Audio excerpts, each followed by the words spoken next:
আসসালামু আলাইকুম। আশা করি সবাই ভালো আছেন। আলহামদুলিল্লাহ আমিও ভালো আছি। আজকে নতুন আরো একটা ভিডিও নিয়ে আসলাম। আশা করি আপনাদের ভালো লাগবে। সবাইকে মাহে রমজানের শুভেচ্ছা।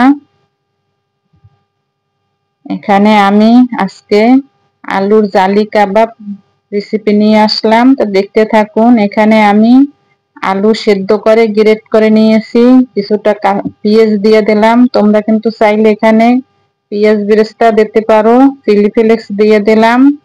চিলি ফ্লেক্স কিন্তু আমার বাসায় হোমমেড তৈরি করা, আমার ভিডিও দেওয়া আছে, তোমরা কিন্তু চাইলে দেখে নিতে পারো। এখানে আমি জিরার গুঁড়ো দিয়ে দিলাম, গোলমরিচের গুঁড়ো এবং লবণ দিয়ে এটা ভালোভাবে মেখে নিতে হবে। ভালোভাবে মেখে নেওয়ার পরে এখানে আমি কিছুটা এই যে বেসন দিয়ে দিলাম। বেসনটা কিন্তু অবশ্যই একটু টেলে নিতে হবে। বেসন দিয়ে ভালোভাবে একটা আবার ডো তৈরি করে নেব, ভালোভাবে মেখে নেব। একটু হাতে তৈল দিয়ে ভালোভাবে একটা গোল শেপ দিতে হবে। এই জালি কাবাবটা কিন্তু রমজানের ইফতারিতে এবং বাচ্চাদের টিফিনে বা বিকেলে চায়ের আড্ডা এটা কিন্তু বানিয়ে খেতে পারো,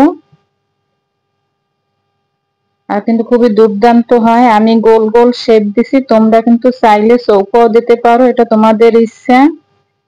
এই যে আমার সবগুলো বানানো হয়ে গেছে, দেখতে কিন্তু খুবই সুন্দর হয়েছে।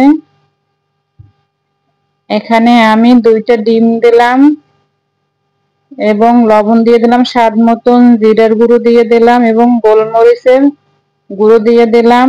এখন এখন আমি এখানে একটা কাঁটা চামচ দিয়ে ভালোভাবে ফেটে নেব। একটু সময় ধরে ভালোভাবে ফেটে নিতে হবে। এই যে এখানে আমি ফ্রাই প্যানে তেল দিয়ে দিলাম।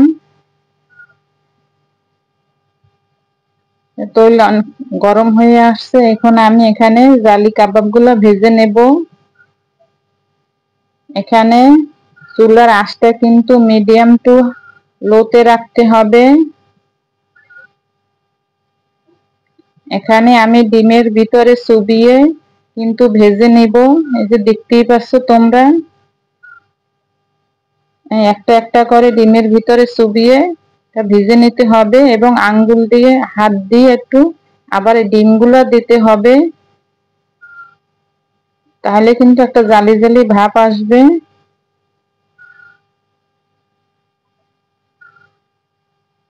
চুলার আঁচটা কিন্তু একটু মিডিয়ামে রাখতে হবে।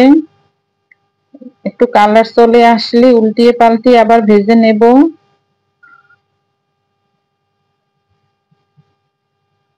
এই যে এখানে কিন্তু আবার একটু একটু ডিমের ছিটা দিয়ে দিতে হবে।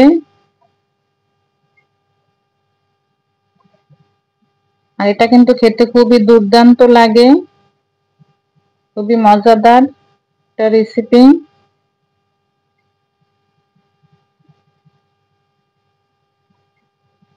এই যে আমার ভাজা হয়ে গেছে, এখন আমি উঠিয়ে নেব।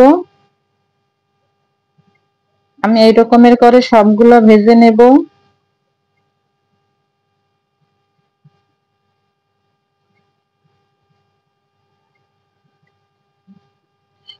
দেখুন কতটা সুন্দর হয়েছে, মাশাআল্লাহ। সবাইকে আল্লাহ হাফেজ।